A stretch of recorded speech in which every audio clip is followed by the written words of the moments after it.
Welcome back to HPL. We just saw Greensheep take a 1-0 lead here over RDU, and I have to say I love this swap of strategies from Greensheep. Yeah, he wasn't super aggressive, didn't flood the board with minions in 1, 2, and 3, but he brought a Druid deck to the fold, and we've seen amazing things out of Druid here in HPL. They're almost at a 70% win percentage here in HPL. You know what? It got him the win in Game 1 versus RDU. Yeah, I've been doing massive work so far against players in HPL, and something that I like about it is that he's keeping his mana utilization high throughout the end course of the game. We saw him have threat after threat after threat, and the fact that RDU was able to kill almost every single minion he played, and still it wasn't enough. That's the exact sort of thing that Greensheep is looking for, because he's been targeted so far. Those early disruptive tools, I think, normally would have spelled the end for him. Yeah, I think that would have been a great queue up against what Greensheep's been bringing normally, the rogue deck that RDU played, but we saw him switch it up here and get the win. And is he going to do it again here in Game 2? We're about to find out. Greensheep versus RDU.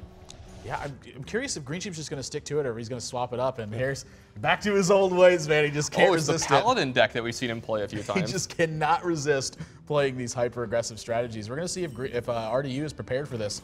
As soon as we get his perspective, we're going to get a glimpse of this. I mean, Warrior, usually a pretty telling fact that he's come prepared to deal with some early game threats. We'll get his perspective as soon as we can. Love the Warrior decks that people have been queuing up against the aggressive players here in HPL, be it Control Warrior or Grim Patron Warrior, which looks like that's what RDU is doing. But they've done things like have Armor Smith in both versions of the deck just to, pad their life total just a little bit extra during the games, get them to that mid to late game that they're trying to get to, and just crush them from there. And you know what's crushing?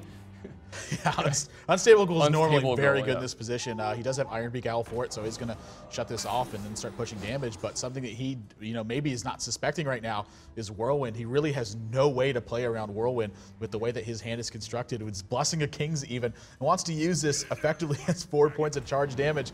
And look at this. He's going to go straight for the dome. Misses both juggles, so not an opportunity to trade in the Leper Gnome. And he is about to get punished for this. Yeah, RDU already down to 19, though. Greensheep just gets in a ton of damage early here. RDU thinking about maybe using the coin here to get some extra value out of an Acolyte of Pain or a Frothing Berserker here off of his Whirlwind. I think that Acolyte of Pain and Whirlwind is one of the best turns he's going to get. He's going to choose to go with the Frothing Berserker. I like the Frothing Berserker. I don't mind the Frothing Berserker here either, because if Greensheep's going to have to start using stuff like True Silver Champion to invest into minions, that's perfect. But the way this turn works out, if he doesn't have something like True Silver Champion, he might just be dead. Yeah, that's another big thing too. We talk about how aggressive these guys are in the early game.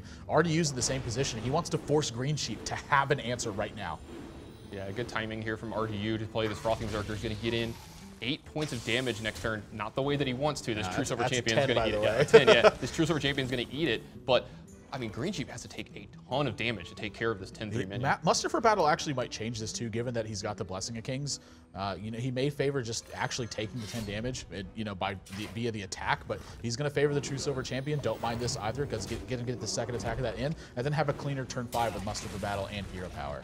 Yeah, and if he top decks something like Quartermaster, he can be right back in this game against RDU. Yeah, not sure if Quartermaster's actually in here. I would suspect at least maybe one. I would think that one copy is going to be in here, just to have those massive swings. But like Blessing of Kings, maybe it's not. Maybe Blessing of Kings is sort of the top of his curve. Yeah, it was sort of his alternate to that option here, and just Muster for Battle and tokens. I mean, this is going to be his look to change things, but RDU's got a second copy of Unstable Ghoul. Yeah, this is something we've seen from other players too, and even Greensheep playing this deck. When you have cards like Blessing of Kings and Blessing of Might in your deck, but you're getting controlled by your opponent, they're not always the best cards to have, because they're going to languish in your hand when they keep controlling your board. Yeah. And Unstable Ghoul really... It's the nightmare here for Greensheep. And he's also hiding an Acolyte of Pain behind it. Oh, this is so brutal. If Greensheep wants to push through this, he's either going to have to lose his board or use the Blessing of Kings. And either one of those situations, maybe not something he's looking for.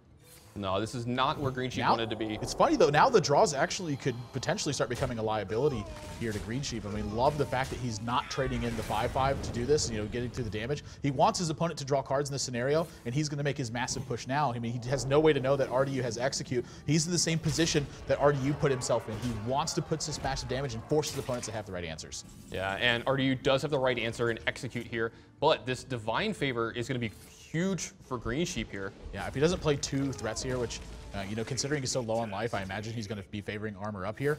This is a spot where Greensheep can draw a lot of cards. I mean, he may even put the Light's Justice into the Acolyte of Pain just to get another card in this scenario. Yeah, depending on how cheap this card is, and it's it's a cheap one, it's an Abusive Sergeant, he can play this for 1 mana, then Divine Favor and get more cards, but no, he's just going to draw all 3 off his Divine Favor here. He thinks 3 is enough here. And Arcane Golem. Arcane Golem. This deck is aggressive. This hand from Greensheep is so good right now. I mean, this actually might be enough to get it done. He's got 3 this turn. He's got 4 from the Light's Justice. He's going to have 6 points of damage next turn with the Arcane Golem and the Abusive Sergeant, and then 7 with the Light's Justice. He's going to be 1 point of damage off lethal here. I mean, the way that this deck is built, he's got a pretty good chance, I think, to draw that point of damage. Yeah, there's a ton of outs that are going to be left in his deck to get that 1 point of damage. You've already seen stuff like Hammer of Wrath. Blessing of Kings is going to do it. Blessing of Might's going to do it. True Silver Champion would do it. Possibly top deck a Knife Juggler, get a little lucky. Yeah. Not going to have it this turn, and he does have to be worried about the counter potential should he go all in this turn. If he plays stuff like Argent Squire, then he's going to be susceptible to like Grim Patrons and Warsong Commander and all that sort of shenanigans. That's actually that's going to happen next turn to him from RDU. Yeah, gonna have to silence here. Feels comfortable silencing. This deck typically doesn't run a lot of taunts in it. Doesn't have the room to do it when you're playing all these combo-oriented strategies. But this turn is about to get massively in RDU's favor. And every single turn that Greensheep's not doing 2 or more points of damage, RDU's padding that life total and going forward. Yeah, RDU's getting an extra life total, but you're going to see Warsong Commander, Grim Patron, and a free Dread Corsair this turn if he wants it. That's very important right now. Going to clear out this Acolyte of Pain into this Ironbeak Owl to get more space on his board, and then you're about to see everything fill up. Is this, there's how much damage is this going to be this turn? He's going to be able to run into a lot of these minions, dealing a ton of damage.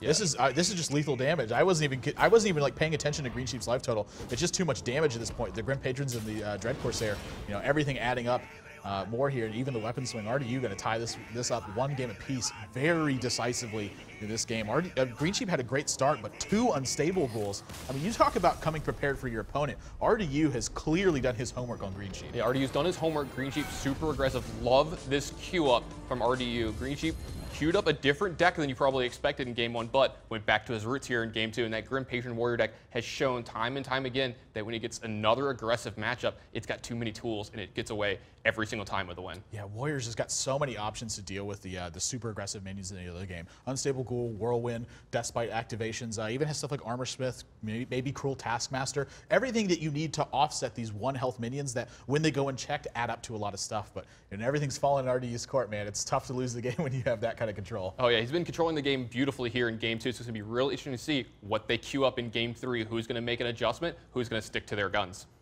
Yeah, anything can happen in that regard. These guys are making adjustments right now as we speak. You can head over to pvplive.net and see for yourself exactly how they've favored playing in the past. Full competitive history breakdowns on there, the strategies they choose, and more importantly, how they play them. When we come back, one of these players is going to be taking a 2-1 lead over the other one and setting themselves off to a good start in this match. Don't go anywhere, guys. You're watching Hearthstone on PvP Live.